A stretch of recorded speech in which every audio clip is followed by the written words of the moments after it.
time to time, many questions go unanswered. But in the wrestling world, the answers are always right in front of you. No matter the distance in the journey, I will search far and wide for all the answers. Life has no shortcuts, but when it comes to the squared circle, I'm gonna be cutting corners to get you the truth. As House of Glory presents Cutting Corners with JD.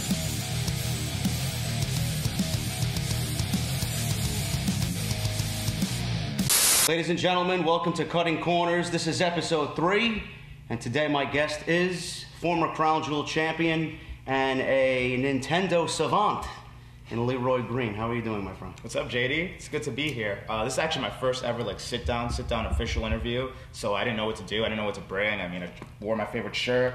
I brought you an Airhead, actually. Oh, thank you very much. No problem, man. Double mystery. There you go. Thank you so much, man. Thank you for joining me here on Cutting Corners. We're gonna get to the heart of the matter here, and it's gonna be a good time. We all love professional wrestling. Yes. And to me, I feel wrestling is a universal language that can bring two strangers together. And it's just the love of the business that just drives us as fans. What made you a fan of the business? And name me one moment from your childhood that said, I love professional wrestling. That's tough. One moment. Growing up, the earliest I can really remember is the late 90s. I remember Stone Cold, The Rock, Undertaker. I remember them cutting promos. I remember them talking, and I remember them being really entertaining. They were larger than life guys, and I really thought they were super cool. They were like superheroes to me. If I have to think of one moment, it's really tough. I remember much later on, not too later on, early 2000s, watching SmackDown every single Thursday night. Yeah, Thursday nights on UPN.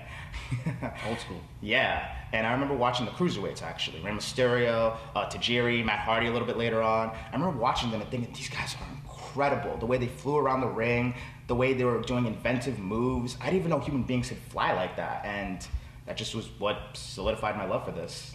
Do you have a favorite match? Just one favorite match? Just one. Usually when people ask me this question, they always wonder how I'm so quick to answer. It's usually The Undertaker, Shawn Michaels at WrestleMania 25. Oh, man, it's hard. I have to usually think for a second, but if I had to choose one, it would be something I saw much later on. I didn't watch WCW during the first run. I was a little too young. The only reason I know about WCW was that Invasion storyline or whatever, but I would have to pick Eddie Guerrero and Rey Mysterio from Halloween Havoc, one of my all-time favorites. I can pop it in and watch it anytime. Absolutely. I know you're a big video game guy. If Yes, you had to choose one game to take with you on a deserted island, what would it be and why? It's tough. I think I would take Super Mario 64. I have to go with the greatest game of all time, the first 3D platformer that made it work. If I can cheat, I'm gonna also take Mario Kart 64, and yeah, those two games I can play anytime, every time.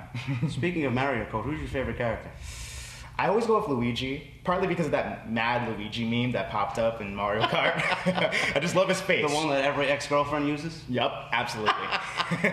I usually am a Toad guy. I like the smaller Toad's guys. good, Toad's good. Yeah. Speaking of the video games and keeping on that theme, I'm usually a villain guy. I always like the villain. That's fair. Who's your favorite video game villain and why? I think I have an interesting answer. Bowser, but not just because I'm a Nintendo diehard, but more so because he has so many layers to him. He can be really entertaining, he can be really threatening. When he turns into Giga Bowser and he's huge, and he's got spikes, and he looks hideous, he's actually pretty frightening. He'll pop up in your nightmares, probably. But then in Mario Luigi, in those series, he's usually such a comedic character, and he's legitimately funny. And I just love characters that can make you laugh, make you cry, and just make you feel a lot of different things. It was Anthony Gangone and Ken Broadway at Chapter 2. I'm sure you know of this. Take me back to that moment when you ran through that curtain, handed that break-the-glass ceiling contract to the referee, made it a triple threat match, blocked a currency kick from Broadway, pinned Broadway, and won the Crown Jewel Championship.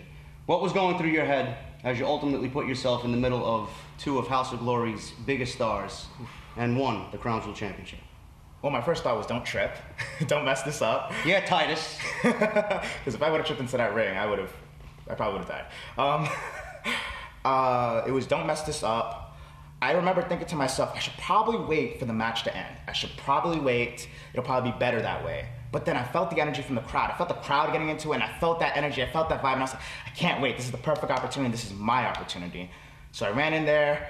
I was crossing my fingers the entire time, hoping for the best. And when I won, when I heard that 1, 2, 3, I was so overcome with emotion. I mean, it's been a long, hard road to the top, and like, I made it. A guy like me isn't really supposed to make it, you know, a guy who's got curly, crazy, nappy hair, a kid from Bed-Stuy, no business in the ring from the looks of it, not 230 pounds of muscle, and I did it. And I remember feeling like, wow, I'm a superstar. When you say people didn't think that you would make it, take us back and tell everybody that's seeing you for the first time where you came from and your relationship with Ken Broadway and your upbringing through Broadway and Travis's relationship. Okay, so it's no secret that I'm a student of House of Glory. I came up working hard, setting up the ring, just helping out whatever way I can.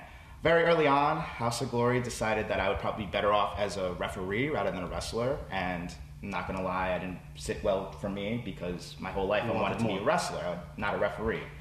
And then Ken Broadway offered me an opportunity to be more than that. He said, I don't see you as just a ref. You could be with me. And the first opportunity I got, I cashed in and I started rolling with Ken.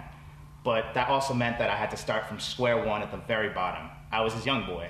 And in wrestling, being a young boy means that you're pretty much their slave. You have to, you're always paying dues, you're always grinding, you're doing people's laundry, you're carrying bags, you're doing all the extra things that other people won't do.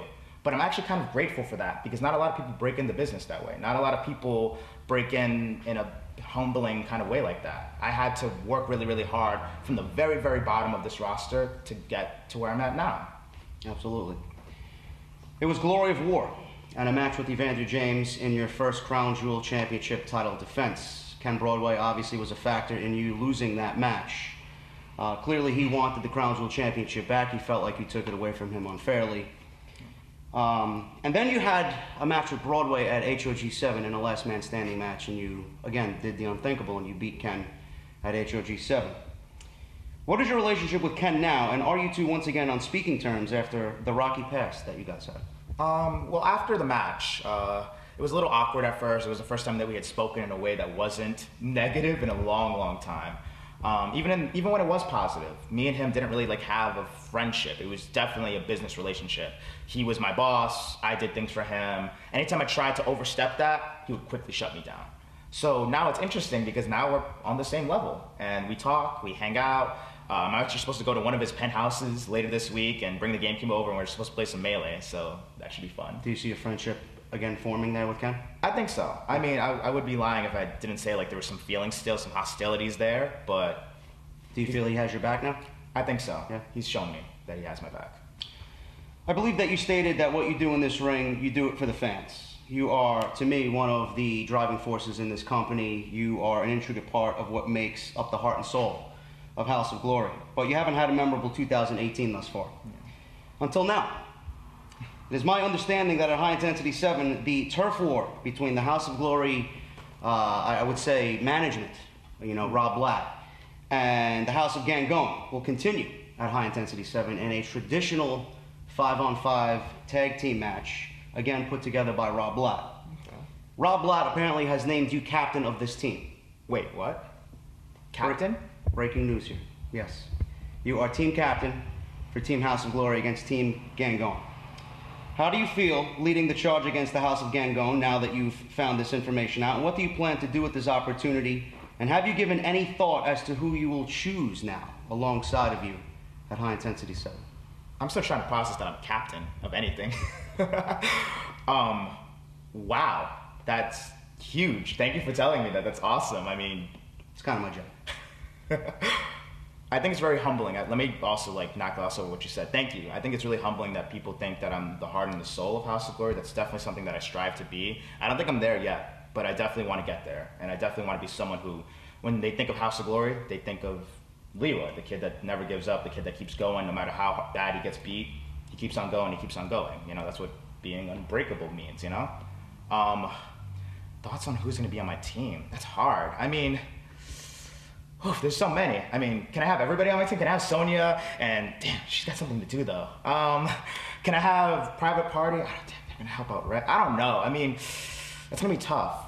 I definitely will give it some thought. I just found out like 5 seconds ago. You still got 2 weeks. You got all right, I'll figure it out. But you are the team captain. You feel honored. Yeah, definitely, absolutely. Like this is a huge honor. And against the House of Gangone, it's no secret that I have a really complicated relationship with Anthony Gangone.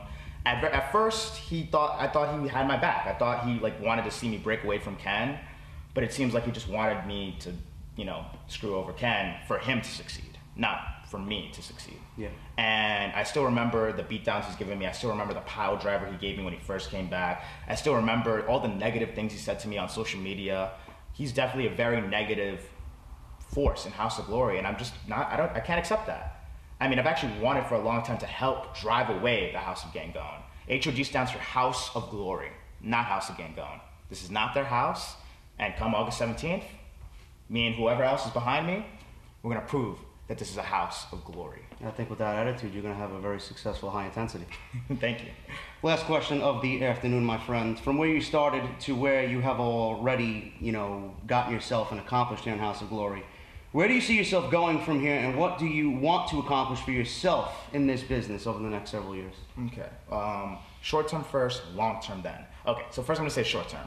Definitely, August 17th, high intensity, biggest show of the year for us. I definitely want to be a big part of that show. High Intensity has always been very special to me. I still remember 2 years ago in High Intensity, no ropes match. I was just a special guest referee, and I still feel goosebumps thinking about that. The crowd reaction, the energy, the feelings. That's what pro wrestling is about, the feelings. And I felt that energy. And then the next year, I teamed with Joe Gacy against Ken and Maddie, and I still felt that energy, still felt that feeling. And I want to feel it again. This time, being victorious, and once and for all, getting rid of the House of Gangone. That's definitely the short term.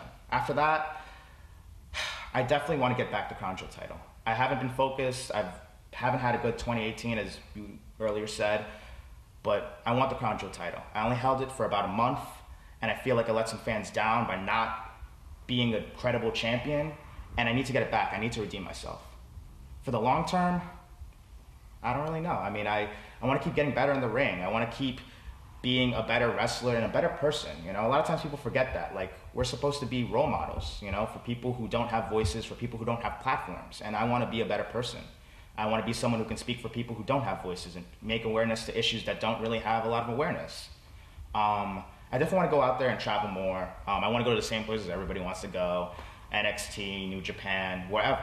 But I definitely do want to still be me. I think that's very important to teach people that you can make it as yourself. A lot of times we settle a little bit, we listen a little too much to other people, and we focus too much on being like other people instead of being true to ourselves. I wrestle with GameCubes. I throw Kamehamehas, but even if you don't respect that, you have to respect me and being me. I'm going to wrestle and fight as myself, and that's all anybody can ask of me. Absolutely. Ladies and gentlemen, don't get yourself lost on August 17th. LeRoy Green is going to be leading House of Glory against the House of Gangone at High Intensity 7. HOGWrestling.net. Thank you, JD.